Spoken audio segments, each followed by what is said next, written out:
things you can do in D&D 54, the Beast Railgun. So, Eberron variant humans get the Dragon Mark of Handling, which means they can cast Conjure Animals when they get to level 5. At level 11, Artificers get Spell Storing Item, meaning they can store a first or second level spell in an object that anyone can cast when they touch it. It can be activated 10 times a day. Let's store the spell Catapult and then cast Conjure Animals, summoning 8 beasts. Now, each beast touches the object on its turn, casting Catapult and firing a rock using your spellcasting modifier. This yeets 8 rocks at your enemy, each dealing 4d8 bludgeoning damage on a hit. That is 32 d8 coming at your enemy in one round for one spell, and you still have all the beasts left over afterwards to charge in and finish them off next turn. Enjoy! Weird things you can do in D&D 55, the Lethal Staring Contest. Step 1. Be a level 2 enchantment wizard and use your hypnotic gaze on an enemy. If they fail the wisdom saving throw, they are straight up incapacitated. This effect lasts forever. As long as you use your action each turn to maintain it, you don't deal any damage to them, and you always remain within 5 feet of your target. Now you can get your party to tie them up and throw them into a river, or into a volcano, or just off a cliff. Enjoy! Weird things you can do in D&D 56, the Super Sneak. Step 1. Be a rogue with access to the spell Haste. We'll be a level 13 Arcane Trickster so we can cast it ourselves, but you can do this at any level with a simple Potion of Speed. Step 2. Use your hasted action to attack an enemy while an ally is within 5 feet of them, getting your sneak attack for an additional 7d6 damage. Then, ready your main action to attack on the start of the next player's turn. Step 3. The next turn starts and you immediately attack, applying your sneak attack damage again. Remember, sneak attack damage is limited to once per turn, not once per round. That is twice the sneak, doubling your damage output to 14d6 plus 2d8 every round. And on a crit, things get insane. Enjoy! Weird things you can do in D&D 57, Blood Sorcery. Step 1. Be a level 4 Dwarf Sorcerer and have the uncommon item Bloodwell Vial as your spellcasting focus. The Bloodwell Vial lets you regain 5 sorcery points when you get health via a hit dice roll. Basically, when you take a short rest. Step 2. Take the feat Dwarven Fortitude. This lets you roll a hit dice to regain health when you take the dodge action in combat. Now, for a single action, you can dodge, regain hit points, and regain 5 sorcery points. At levels 4 and 5, this is doubling your sorcery point total for the day. Even the level 20 sorcerer ability only regains 4 sorcery points and only on a short rest. This gets you 5 in the middle of combat. Best of all, after dodging, you now have the sorcery points available to quicken spell your next attack, meaning you can still fire off massive damage that exact same turn. Enjoy! Weird things you can do in D&D 58, the level 2 Saving Throw Master. Step 1. Be a Vidalcan Barbarian. This instantly gives you advantage on all Wisdom, Intelligence, and Charisma saving throws, and proficiency in Strength and Constitution saves. Then reach level 2 for Danger Sense. This gives you advantage on all Dex saves against things you can see. Then you Rage to gain advantage on Strength checks as well as proficiency. You now have advantage in every saving throw except Constitution, which you have proficiency in instead. This only gets more powerful when you reach level 4 and pick up Lucky to re-roll failed saves. Now the only reliable way to take you down is through damage, and you're a barbarian, so good luck with that. Enjoy! Weird things you can do in D&D 59, Chain Healing. Step 1. Be a level 2 Circle of Stars Druid variant human, grabbing the feat Metamagic Adept, giving you access to Twin Spell. Step 2. Be in your Chalice form and use 1 sorcery point to Twin Spell Healing Word as a bonus action. This heals 2 party members for 1d4 plus 3, and because you've cast a healing spell in your Chalice form, another party member within 30 feet gains 1d8 plus 3 hit points. Step 3. Enjoy the look on the bad guy's face when just after he's finished knocking out your allies, you raise all of them up out of unconsciousness for just a single bonus action and first level spell. Enjoy! Weird things you can do in D&D 61, the Dread Lockdown. Step 1. Be a level 5 custom lineage Hexblade Warlock with the feat Slasher, Shieldmaster, and the spell Summon Shadow Spawn. Step 2. Summon your Shadow Spawn as the Despair variant and then attack your enemy with a slashing weapon. Thanks to Slasher, they now have their movement speed reduced by 10 feet. Step 3. Run up to the enemy and use your Shieldmaster feat to make a shove attack as a bonus action, knocking them prone. Now your Shadow Spawn can attack them at advantage, but more importantly, by standing next to them, it reduces their speed by 20 feet. Assuming a typical humanoid movement speed of 30 feet, your enemy now literally can't stand up because they have 0 movement. They are trapped prone, bowing to you and your Shadow Spawn while the pair of you beat the shit out of them, making every melee attack at advantage. Enjoy! Help! I'm nearly down! I need a healer! Don't worry! I'll save you with my hands of healing! Oh, a mercy monk! Thank God you're here! You feeling better? You feeling better yet? How is this supposed to help? Yeah! This is how I heal people! Way of the mercy monk, bitch! Weird things you can do in D&D 62. God's Deadly Fidget Spinners. Step 1. Be a level 9 Oath of Ancients Paladin with a bard friend in the party and have them cast Animate Objects. This animates 10 tiny objects, allowing each one to attack for 1d4 plus 4 damage each. For this example, let's use Fidget Spinners. Step 2. Cast the spell Crusader's Mantle. Now whenever an ally within 30 feet of you attacks, it deals an additional 1d4 radiant damage. This basically doubles the power of your Fidget Spinner army, with each one dealing 2d4 plus 4 damage with a plus 8 to hit for an average of 90 damage every turn. Plus, your Oath of Ancients aura gives them resistance to all spell damage, meaning they can battle through AoE effects like Fireball without dying. You cover their biggest weakness while pumping their damage to insane levels, and you and the bard can still attack on every subsequent turn. Enjoy! Weird things you can do in D&D 64. The God Griffon. Be a level 14 bard and use magical secrets to steal the spells Centaurs Transformation and Find Greater Steed. Then use Find Greater Steeds to conjure a badass mount. Then cast Centaurs Transformation, a spell which targets yourself, giving you 50 temporary hit points, advantage on attacks with weapons, 2 attacks per turn, proficiency in armor, shields, weapons, strength saves and con saves, and an extra 2d12 force damage on every attack. But here's the thing, thanks to Find Greater Steed, your mount gets all these benefits as well. Congratulations, you now have a mount with 50 extra hit points, 2 attacks a turn, and each attack deals an extra 2d12 force damage. Depending on your mount choice, it also has pack tactics, flyby, extra damage, or a chance to knock enemies prone. Finally, your mount now has proficiency with weapons, giving you the most badass Dark Souls style steed ever.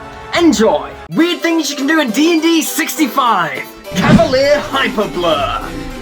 Step 1. Be a level 3 Warlock Centaur and get yourself the uncommon item Saddle of the Cavalier. This gives any attacks targeted at the creature wearing its disadvantage as long as another creature is riding in the saddle. Step 2. Take Pact of the Chain for an imp familiar that can turn invisible, put it in your saddle, and instruct it to take the help action every turn. Now, every attack roll made at you has disadvantage thanks to the saddle, and your first attack each turn has advantage thanks to the imp's help action. And if you want to be really cheeky, you can get the imp to shape change into a spider and put it in a pocket in the saddle. Now it has full cover, and it can't be targeted for attacks, giving you a permanent free blur effect. Enjoy! Weird things you can do in D&D 66. Arachnofog.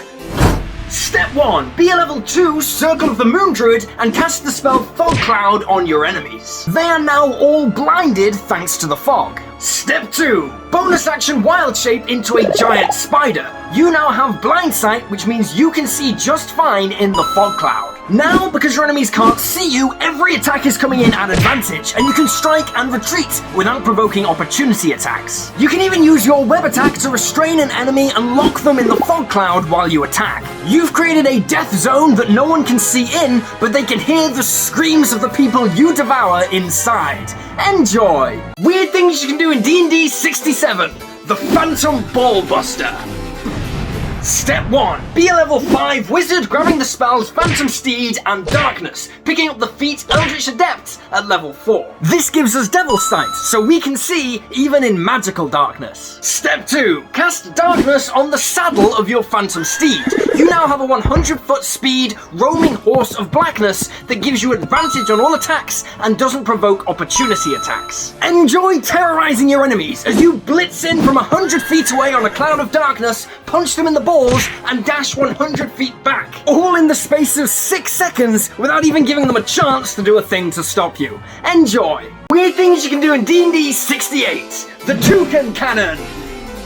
Step 1. Be a level 3 artillerist artificer. This lets us make a tiny cannon that can fit in the palm of our hand. You can activate it from 60 feet away to fire 2d8 force damage at any target within 120 feet. Step 2. Use your 2nd level artificer infusion to create a homunculus servant in the shape of a toucan. Step 3. Give your homunculus the tiny cannon to hold and get it to hover 60 feet above you. You now have a flying gun turret, blasting enemies for 2d8 force damage every round, and you still have your action free to blast them again.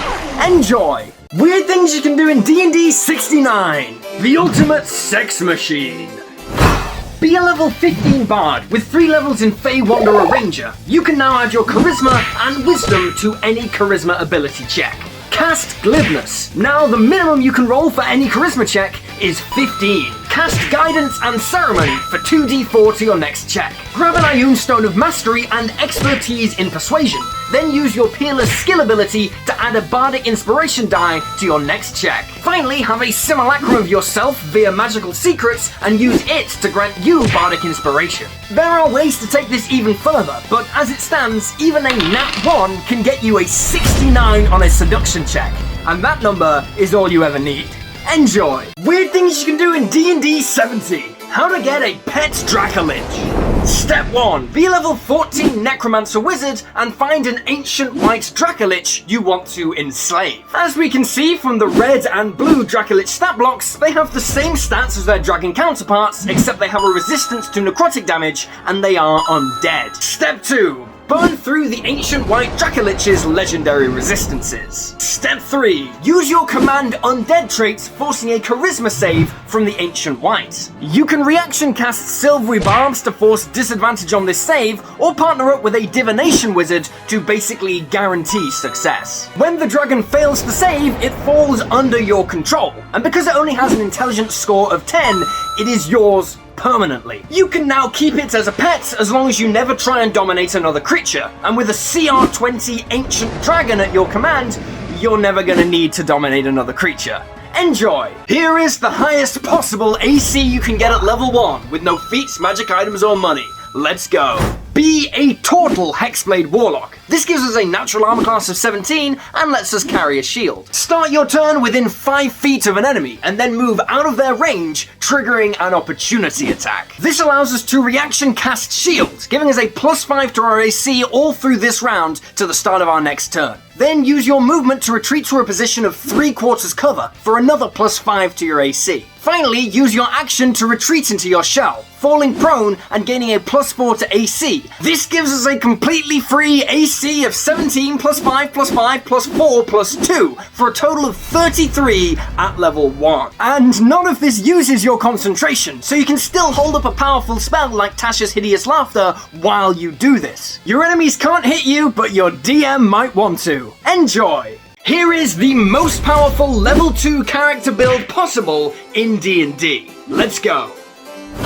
For your race, pick Longtooth Shifter. This is the werewolf-style race in D&D. Now you can use a bonus action to shift into a more bestial form, giving you a bonus action bite attack and some temporary hit points. Take 2 levels in Moon Druid, letting us wild shape into a brown bear, giving us a ton of hit points and multi-attack. But also you keep your racial features, so you can now shift into a werebear. You're now rocking up to 43 hit points, making 3 attacks a turn and averaging 27 damage. And you can still concentrate on a spell while you do this, potentially setting people on fire while you tear them in half. And all of this resets every short rest, so you can do this multiple times a day. This build is busted. In fact, you might even say it's unbearably strong. Enjoy!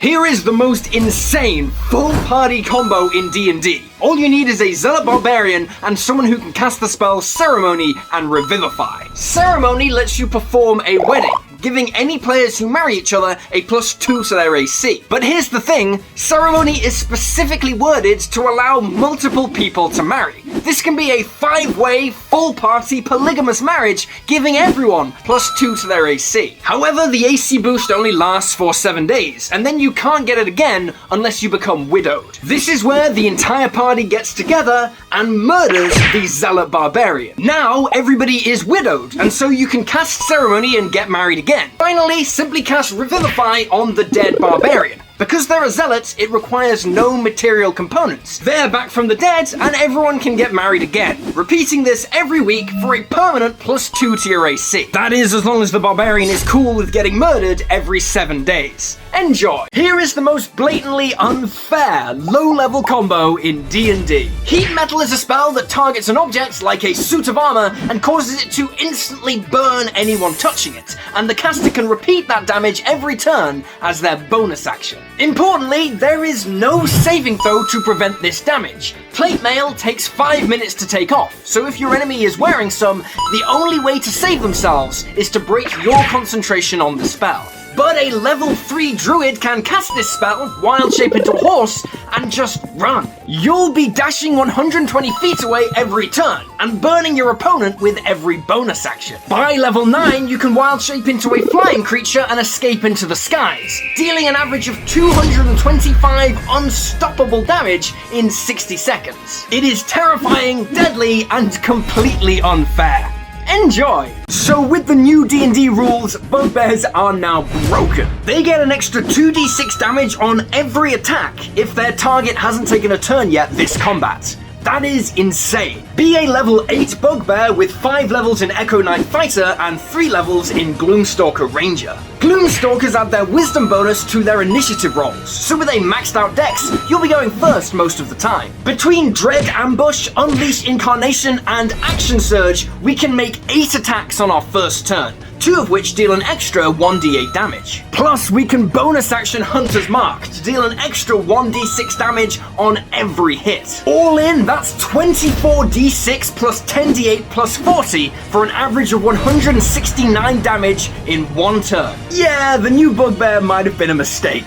Enjoy! So here's why Centaurs are low-key infuriating one-on-one fighters in D&D. Step 1. Be a level 5 Barbarian Centaur, giving you the fast movement trait, upping your base movement to 50. Step 2. Take the mobile feat, upping your speed to 60 and making it so you don't trigger opportunity attacks from enemies you've attacked. Step 3. Run 30 feet towards an enemy and attack them twice as your standard action. That triggers your Centaur Charge, letting you make a bonus action attack with your hooves for 1d6 plus your strength plus your rage damage. And remember, all of these attacks are at advantage. As an ancestral barbarian, your enemy now has disadvantage on every attack that doesn't target you this round. Then use your remaining movement to boomerang back to where you started. This gets you out of an enemy's melee range, gives you an average of 5d6 plus 18 damage, and it only gets stronger as your rage and strength bonuses increase. Enjoy! Let's find the highest possible HP in D&D. Be a barbarian and roll the maximum on every hit dice when you level up all the way to 20. Be a hill dwarf, take the tough feat, and earn the boon of fortitude. Use the Manual of Bodily Health to increase your con score by 2 once every 100 years. Increase it by 6, up to 30, which will take about 200 years. Equip the Berserker Axe and get a cleric friend to cast Aid on you at 9th level. That gives you 600 HP, more than the aspect of Tiamat, and with a Ring of Psychic Resistance and the Totem subclass, you also resist all damage. Achievement unlocked. Dummy thick.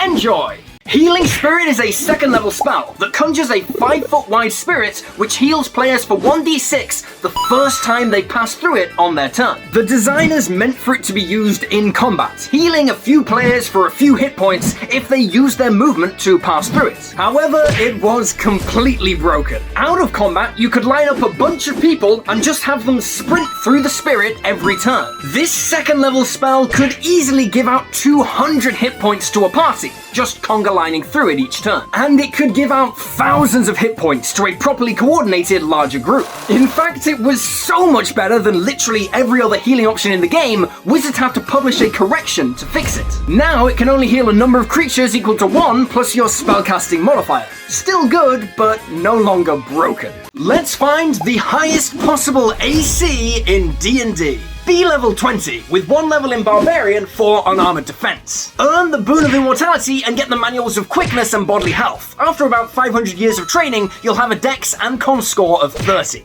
12 levels in Sword Bard gets you Defensive Flourish and Shield of Faith, and finish off with 7 levels in Hunter Ranger. Add on a +3 shield, the Defender Sword, and a Potion of Speed. Have a Cloak of Protection, Ring of Protection, Lycanthropy, and get behind 3/4 cover. Also, be married via ceremony and be a Warforged. Finally, get crit by an attacking creature, activating multi-attack defense and Defensive Duelist. That gives you a maximum possible AC of 73 until the end of the turn, and the only way to get it that high is to be crit, bypassing your AC and making the whole thing completely pointless.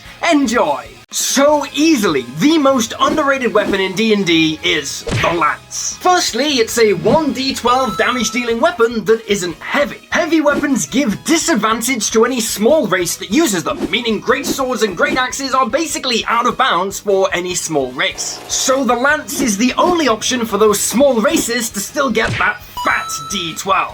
Secondly, it's a reach weapon, meaning you can attack enemies from 10 feet away and then move back without ever straying into their range. Thirdly, you can wield it one-handed while mounted, which means if you're a character with the dual wielder feat on a horse, you can dual wield lances for a bonus action 1d12 damage and +1 AC. Now, you do have disadvantage on any attack rolls against a creature within 5 feet, but if you build around the lance properly, this basically never comes up. Basically, the lance is awesome. Enjoy! Alright, so here is the ultimate fireball combo in D&D. Step 1. Be a level 13 Gold Dragon Sorcerer and max out your Charisma. Step 2. Take the Elemental Adept feat, choosing Fire damage. Step 3. Cast Delayed Blast Fireball with the extended spell Meta Magic and concentrate on it for the full 2 minutes. It grows in power the longer you hold concentration, and when the spell ends, it explodes. This blast ignores all resistances, and because of the Elemental Adept feat and your Charisma modifier, even if you roll a nat 1 on every single damage dice, the minimum this can do is 69 fire damage to everything. Nice. So sometimes D&D designers make mistakes when balancing new races, and the most terrifying one ever was the original Fairy published last year. These guys had the ability Fairy Flight, meaning they could fly without the use of their wings, even if they had any. Basically, the flight was magical, not tied to their actual body. So a level 2 Fairy Moon Druid could wild shape into a brown bear, becoming a multi-attacking, 10-foot tall, flying monster with 34 temporary hit points that could fall out of the sky on your head. And then they also had Fey Passage, letting them squeeze through any space that was 1 inch wide. Basically, unless you could lock one in an airtight safe, they could never be restrained, grappled, or tied up, because they could squeeze their entire form through 1 inch of space. It was insane, until they changed the race for the official drop in Wild Beyond the Witchlight 6 months later. Probably for the best. One problem with monks is their unarmed strikes are pretty weak in the early game, and they don't get many good damaging weapons. However, a monk feature that a lot of people miss is Tasha's dedicated weapon. This lets you touch any weapon you're proficient with that lacks the heavy and special properties, and it becomes a monk weapon for you. And thanks to Monsters of the Multiverse, elves can have proficiency with any weapon. Now you can have a monk swinging a longsword for 1d10 damage using their dexterity modifier from just level 2. That's the highest damaging dex-based melee weapon in the game. Or you can just use this ability to wield a gun. You know, the classic monk weapon. Enjoy! So, Fizban's Treasury of Dragons introduced a ton of new dragon stat blocks, including the ultimate final form dragon, the Great Worm. These monsters seem like incredibly powerful but well-designed endgame bosses, until you realize that they're not. They're completely broken. With the spellcasting rules for Great Worms, a dragon can cast a number of spells per day equal to their Charisma modifier, of a level equal to 1/3 their challenge rating. That means any metallic great worm can cast Wish 10 times per day. They can also repeatedly stop time, be immune to all damage, teleport to anywhere in the multiverse, and repeatedly heal themselves to full health for a single action. Forget the Tarrasque, just don't fuck with Great Worms. This is maybe the craziest combo in D&D. A level 1 monk, level 2 variant human druid can pick up the fighting initiate feat at level 1 for the unarmed fighting style. Now your unarmed strikes deal 1d8 damage. Taking 1 level of monk also gets you martial arts, letting you use dexterity for your attacks and make a bonus action attack every turn. Now you can wild shape into a spider and make 2 headbutt attacks per turn. That deals an average of 12 damage, enough to instantly kill a grown man. And thanks to the climbing on a larger creature rules, every attack you make against them is at advantage. You are a spider who can sneak up on someone and headbutt them to death in 6 seconds. Yeah, unarmed fighting is completely insane. Enjoy! Easily, the worst feat in D&D is Grappler. You have advantage on attack rolls against the creature you are grappling, which sounds good until you remember that you could have just pushed them prone instead of grappling them and given everyone advantage on attack rolls against them. Then you can pin a grappled creature by making another grapple check, and if you succeed, you are both restrained until the grapple ends. Nice! We gave up 2 attacks, passed 2 skill checks, and our reward is that we can't move and all of our attacks are at disadvantage, which actually negates the benefit of the first half of this feat. Finally, creatures that are 1 size larger than you can't automatically escape your grapple. If that sounds weird to you, you're right. This feat was literally published broken, referring to a rule that doesn't exist. And when the designers realized this, they removed that rule and replaced it with nothing. Yeah. The Grappler feat sucks. Find Familiar is an amazing spell, and unless you're a Pock Warlock, most people agree the best Familiar is the Owl. They have Dark Vision, 60-foot fly speed, proficiency in stealth, and flyby. However, there is a better option that not many people know about, the Flying Monkey. Sure, they only have 30-foot fly speed and no relevant abilities, but they have one amazing feature: hands. Because of their hands, flying monkeys are insane. Although they can't attack, they can use magic items that require dexterous manipulation, like a wand of magic missiles or a necklace of fireballs, which other familiars can't. So you can have a flying chimp throwing out a fireball every turn, or machine gunning with magic missile. And even if you can't get these magic items early in the game, just having a familiar who can feed you a potion of healing every time you get knocked down for instant regeneration is insanely powerful.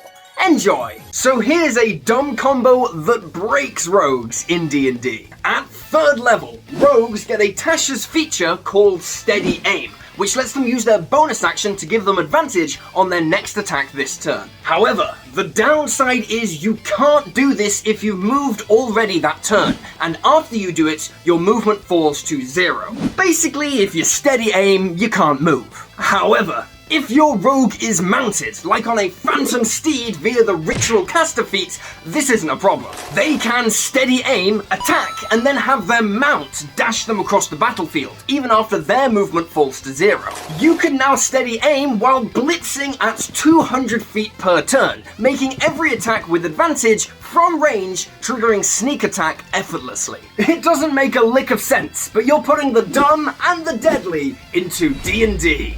Enjoy! Critical hits in D&D suck, even though they're awesome. It is so hype when you roll a nat 20 and everybody loses their minds, but all a crit actually does is let you roll extra damage dice. So it is entirely possible that a critical hit can deal less damage than a normal hit if you happen to roll low on the damage dice. To fix this, I use a variant crit rule that not only makes combat more dynamic and exciting, but it pulls people into the game and improves roleplay. When a player scores a critical hit, they need to describe exactly how that crit happens, and then the DM imposes a negative condition on the target. Example: a barbarian crits a troll by slamming their great axe right into its balls. Boom! Not only do you get the extra damage, but the troll falls prone. Now every crit feels awesome, and players get to work them into the narrative, making combat more immersive. Enjoy! Death in D&D should be terrifying. but the way most people run death saves kinda means it isn't. Example, a player gets knocked down and they start rolling death saves. If they roll really well on the first two, they're not gonna be very worried about dying, and other players aren't gonna be in a big hurry to save them. But we want D&D to be as intense and terrifying as possible. So, I roll players' death saves behind the DM screen. They have no idea how close they are to dying. This makes it super intense when you get knocked down, and other players are way more panicked about healing you because for all anyone knows, you are one bad roll from instant death. Way more terrifying and way more fun. Enjoy! How to cast Fireball, even if you can't cast Fireball. Eldritch Knight fighters get access to wizard cantrips, and we're picking up Fireballs. You can also do this with any fighter, if you're a kobold or a high elf. Then pick up the feat Metamagic Initiate. This gives you 2 sorcery points and 2 metamagic options, and one of them is going to be Twin Spell. Now your Eldritch Knight can Twin Spell Firebolt, slamming down 2 beams of fire, then Action Surge to do it again, and then follow up with a bonus action weapon attack. That is 8d10 fire damage on a hit from 120 feet away, spread across multiple enemies. From just a cantrip. This doesn't even use a spell slot. It's a hell of a trick to have in your back pocket, all from just 1 feat. Enjoy! The new Hadozee Flying Squirrel Monkey Race is ridiculous. They have a walking and climbing speed of 30 feet, and they can also glide. When you fall, for every 1 foot you move downwards, you move 5 feet horizontally, and it doesn't cost any movement. This is crazy. Just by climbing with your base movement speed and jumping off a 30-foot structure, you have 150 feet of movement at level 1. That's faster than the Elder Tempest, the CR23 living embodiment of wind. But dumbest of all, you can just repeatedly jump 1 foot into the air and then glide 5 feet horizontally back down to earth. You can do that 30 times per turn with your normal movement, for an actual base speed of 150 for free. Yeah, these monkeys are ridiculous. Enjoy! The new D&D Solar Dragon is only CR20, which is actually quite low for an ancient dragon. But don't let that fool you, they are easily the most dangerous dragons in the game. That's because fighting one requires going to their lair, the core of a literal star. Anyone within 10 miles of a solar dragon's lair is instantly blinded. All your attacks are at disadvantage, incoming attacks have advantage, and you can't cast a bunch of spells. Also, if you're inside the star where the dragon lives, you get slammed for 24 d10 radiant damage every turn. There is no saving throw. 132 average damage every turn while you're fighting this thing. That's like a meteor swarm being cast on the party every single round. And good luck making that DC 66 concentration check to maintain any of your spells. These things are terrifying. I guess living in a star will do that for you. Enjoy! So the new D&D playtest rules are out, and by God, Skilled is amazing. It's exactly the same as it used to be, except now it's repeatable. You can take it multiple times. So a human rogue, by the new rules, can take the Skilled feat as their background feat, and the Skilled feat as their free racial feat. Then you get 4 proficiencies for being a rogue, and 2 proficiencies from your background, and 1 proficiency for just being human. That's a level 1 character with no shenanigans, just chilling with proficiency in 13 skills, and expertise in 2 of them. Then you can take the Skilled feat again at level 4, throw in a multiclass into Ranger and Bard for proficiency in every skill by level 6. Yeah, repeatable feats are kinda crazy. Enjoy! So the new OneD&D Grappling playtest rules just dropped, and woo! They are insane. The main change is you no longer need to make an athletics check to grapple someone. Instead, you make an unarmed strike, and if you hit, boom, they're grappled. So monks, who used to be terrible at grappling because they dump strength, are now amazing at it. Be a level 5 monk Arachnofog. Unarmed strike, grapple the enemy, bonus action step of the winds to dash, and carry them 30 feet into the air. Then let them go for 3d6 falling damage and they land prone. And then let yourself fall using your reaction to slow fall so you take no damage. You land safely at no movement cost and use your second unarmed strike of the turn to grapple them again at advantage. They're now grappled, prone, and can't stand up from being prone because their movement speed is 0, so your mates can walk on over and tear them apart. Monks are grappling gods. That's how you buff a class without buffing a class. Enjoy! So, Bladesinger wizards might be called Bladesingers, but they can actually wield any one-handed weapon while fighting. So, I humbly present a crazy option that's actually really cool. The Flail. For this to work, you need 3 levels in Battlesmith Artificer. Now, even though the flail is a strength-based weapon, you can attack with it using your intelligence modifier. Here's the cool part. You now have a 1d8 bludgeoning weapon that you can combo with Booming Blade and the Crusher feat. Now, when you hit someone, you can push them 5 feet back with the Crusher feat and deal an additional 1d8 damage with Booming Blade. And then they take another 2d8 thunder damage if they willingly move before the start of your next turn. So you can run up to someone, hit them with the flail, knock them back 5 feet so you're out of their reach, and retreat without provoking any opportunity attacks. And if they try to follow you, they trigger the Booming Blade and take a ton more damage. Enjoy! So there's one main trick that all great DMs use to create epic D&D games super easily. Build around the players. Example, if there's a thief rogue in the party, create obstacles that require lockpicking and stealth and stealing. If there's a player who picked up the spell Sunbeam, throw some vampires their way so they can actually use it. Building the game this way keeps players engaged, their choices matter, and everyone gets a chance to shine. But much more importantly, it makes your job super easy. You'll never have that blank page syndrome. And you don't have to build around characters' strengths. You can build around their weaknesses when you want some brutal, epic, and terrifying encounters. Enjoy! Here's a devastating combo that works even if your character is terrible. Let's say you roll stats and the highest you get is a 14 and everything else is a 10 or below. Put that 14 into charisma and be the custom lineage race, giving you the sharpshooter feat and bumping your charisma to 16. Then be a level 1 Hexblade Warlock, letting you wield a hand crossbow, hold a shield, and use charisma for your attack rolls and damage. Then take 5 levels in the Oath of Devotion Paladin, getting you the magic weapon spell and the defensive fighting style. Your Sacred Weapon Channel Divinity lets you add your charisma modifier to your attack rolls, essentially nullifying the downside of the sharpshooter feat. You're attacking with a +8 to hit, dealing 22 average damage from 120 feet away through 3/4 cover, critting on a 19 or a 20 twice per turn with a standing AC of 18. That's not so bad for what is essentially the character equivalent of flaming garbage. Enjoy! How about a D&D session where the players wake up in an abandoned mansion with only the barest weapons and equipment? Suddenly, zombies attack. The players manage to hold them off, and the second they defeat the final one, they get 2 turns to rest before another wave of undead attacks, more dangerous than the last. Around the mansion, players can find better gear and magical items by exploring, and they get a short rest after every 4 waves of undead they survive.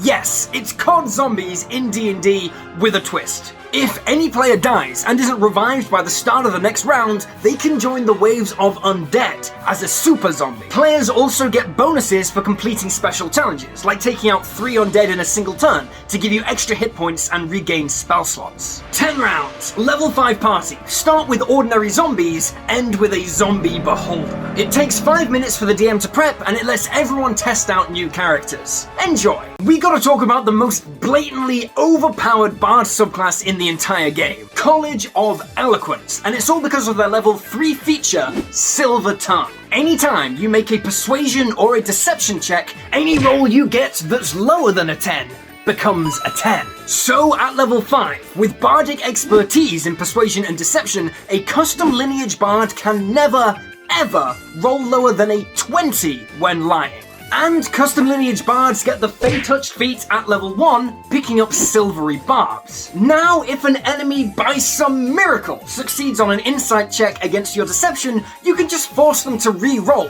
and give yourself advantage on your next lie. Not all overpowered builds are about damage. You are the king of total bullshit. There's practically no situation you can't charm or lie your way out of, making eloquence bards gods in social-focused campaigns. Enjoy! The most underrated race for rogues in the entire of D&D is the Kobold, for weird reasons. Firstly, Kobolds get a bonus action Draconic Roar, which doesn't go very well with being sneaky, but it does give all players advantage on all attacks against all enemies within 10 feet of you when you do this multiple times per long rest. So you can scream to set up your own sneak attacks at advantage. But it gets better, because Kobolds get any sorcerer cantrip, and you're picking Booming Blade. This not only hits harder than a regular weapon attack, but it also deals additional thunder damage to an enemy if they move before the start of your next turn. At level 5, your kobold is hitting for 24 average damage, giving advantage to all your allies and slamming the enemy for another 2d8 if they ever try and move. You are an amazing support and damage rogue, despite being incredibly unstealthy by screaming all the time.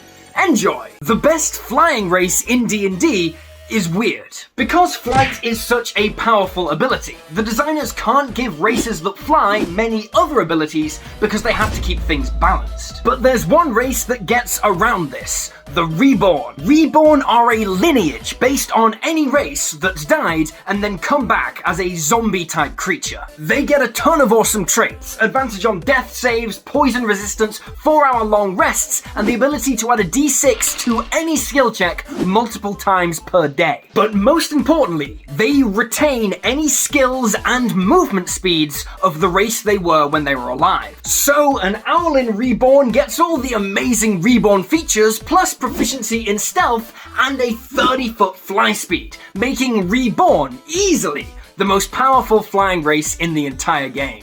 Enjoy! The most powerful first level spell in D&D is Shield. Except Shield kinda sucks. It gives +5 to your AC when you're hit by an attack, a boost that lasts the entire round. Every spellcaster takes it. But it's only broken if your DM rolls openly, because Shield is the most metagamed spell in D&D. If your DM rolls behind a screen, you don't know what the attack roll is. You have to gamble when casting Shield, potentially wasting a spell slot and a reaction, and then getting hit anyway, which sucks. At that point, Silvery Barbs is a way better defensive option, at least against single enemies. Shield is the perfect example of how a tiny change in how a DM runs a game can completely rebalance what's overpowered and what's weak. And that is why balancing Dungeons & Dragons isn't just difficult, it's literally impossible. Enjoy! Everyone loves Berserker Barbarians. You go into a frenzy rage and you kill stuff with an extra bonus action attack each turn. Awesome, but they have a massive problem. You gain a point of exhaustion when your frenzy ends, and those quickly stack up, giving you huge penalties or even killing you. But now in OneD&D, it's really not so bad, only giving you a -1 to your attack rolls, ability checks, and saving throws per point of exhaustion you have. Suddenly you can frenzy multiple times per day and still be a monster. Plus, with the new dual-wielding rules, a level 5 Berserker Barbarian can attack 4 times. 4d6 plus 12 plus 16 damage and advantage every turn. Huge buff to a fan-favourite but historically underpowered subclass. Enjoy! So, Astral Monks have this ability where you can summon spectral arms around yourself that last for 10 minutes. You can use them for attacks, strength checks, and strength saving throws, but they use your wisdom modifier. Druids can wild shape into a beast, and when they do, they retain all their class features and their wisdom score. That means a level 5 Astral Monk, level 2 Druid can summon their astral arms, wild shape, and the arms will stick around. So you're just this badger with floating human arms that can make their first attack to push an enemy prone with their wisdom modifier, and then make their flurry of blows and their second attack all at advantage. And you can do all of that from 10 feet away with a boosted AC thanks to unarmored defense. Then you end the turn by just burrowing 20 feet underground with your enhanced monk speed. Completely unfair and extremely powerful. Enjoy!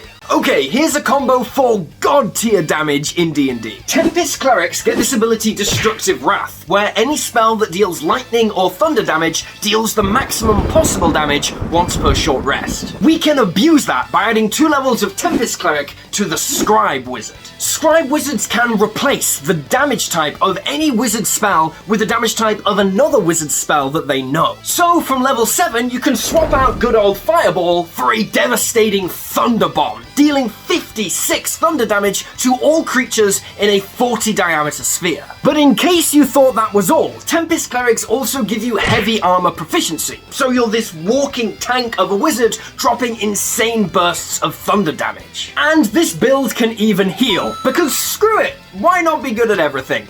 Enjoy! There's a weird problem with healing in D&D because it's not usually worth healing someone unless they're already at 0 hit points. If you're at 5 HP and you take 20 damage, you fall to 0, you don't fall to minus 15. Then someone casts Healing Word, plus 9 HP, and you're back, baby! But if you were healed before getting knocked down, you'd have gone up to 14, taken the 20 damage, and then been knocked down anyway, so the healing would have been wasted. So falling to 0 hit points not only isn't scary, it's actually optimal. It's best to hover around 0 hit points, popping up every time you get knocked over. That's fine if you want an easier fight, but if you want to ramp up the challenge, here's a fix. If you're brought back from 0 hit points, you come back with a point of exhaustion using the OneD&D exhaustion rules. -1 to attacks, spell saves, ability checks, and saving throws for each time you're knocked down. It's a penalty to getting knocked out, gives fights higher tension and realism, and it buffs healing spells, which honestly, they really need. Enjoy! Every class in D&D explained. Barbarians, close-range warriors who hit super reliably and tank massive damage. Bards, buff your allies and access any spell in the game. Clerics, spellcasters with great healing buff and damage spells and great armor. Druids, great healers with battlefield control spells to handle groups of enemies, can also turn into animals. Fighter, reliable damage with big bursts of attacks and can use any weapon and armor. Monk, attack more than any other class with insane movement options. Paladin,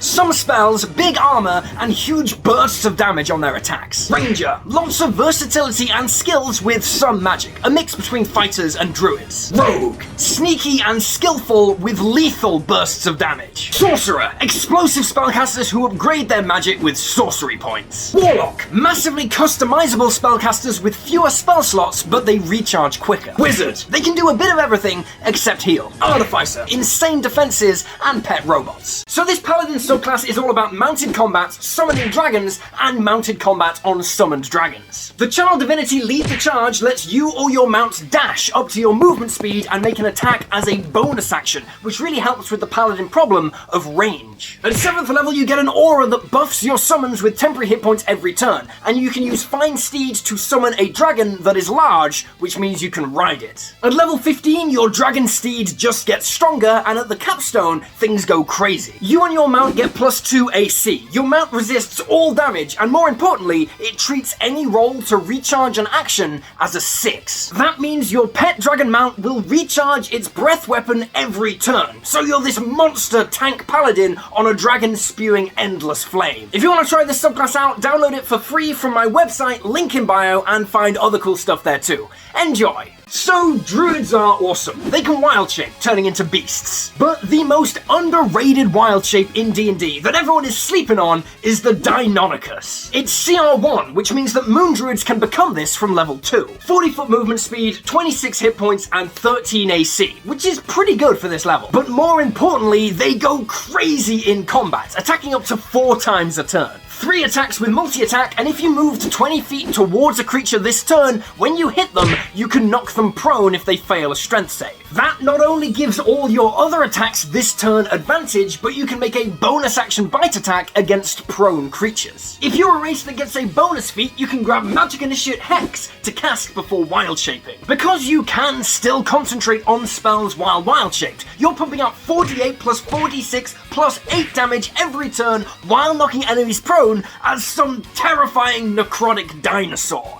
Enjoy! Okay, so this is the funniest legit good combo in D&D right now. Firstly, be a halfling. They can move through the space of any creature that's bigger than them. Then you want to be a level 5 or higher warlock with the Repelling Blast invocation and the Crossbow Expert feat. This bad boy says that being within 5 feet of an enemy does not impose disadvantage on your ranged attack rolls, like Eldritch Blast. So you can literally run underneath your enemy, be in their same space, and attack them with Eldritch Blast, not at disadvantage. Then Repelling Blast activates on each hit, pushing them 20 feet away from you, and because you're underneath them, That's up. You catapult them 20 feet in the air, they fall, take an additional 2d6 damage, and land prone, giving all your allies advantage on melee attack rolls against them. It's dumb, but it's legit really powerful. A Warlock Sorcerer Fighter multiclass can theoretically catapult someone 120 feet.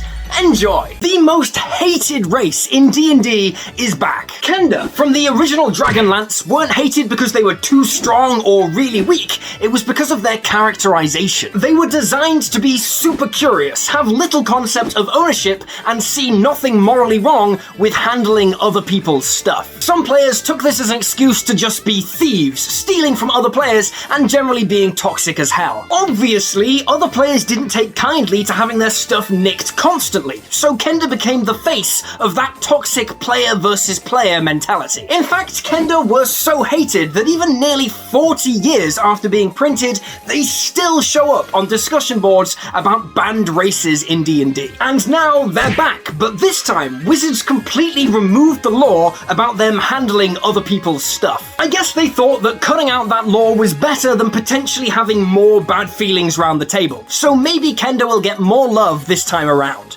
Enjoy! There are a bunch of bad spells in D&D, but the actual worst is the one that wastes a high-level spell slot and is literally outclassed by a spell you get 4 levels earlier. Mordenkainen's Sword is an action to cast. It is concentration, and it summons a sword. When the sword appears, and as a bonus action on each of your turns, you can make a melee spell attack with it, dealing 3d10 force damage. So that's 33 damage on the first turn, and 16 damage on all subsequent turns. That sucks. Instead, you can cast the 5th level Bugbears Hand, dealing 38 damage on turn 1 and 18 damage on all later turns. Plus, Bugbears Hand has better range and does a bunch of other cool things as well. And remember, Mordenkainen's Sword uses a 7th level spell slot. Force Cage, Simulacrum, Plane Shift, Reverse Gravity, all unavailable when a poor wizard is duped into picking up this spell. It is just horrible. Enjoy!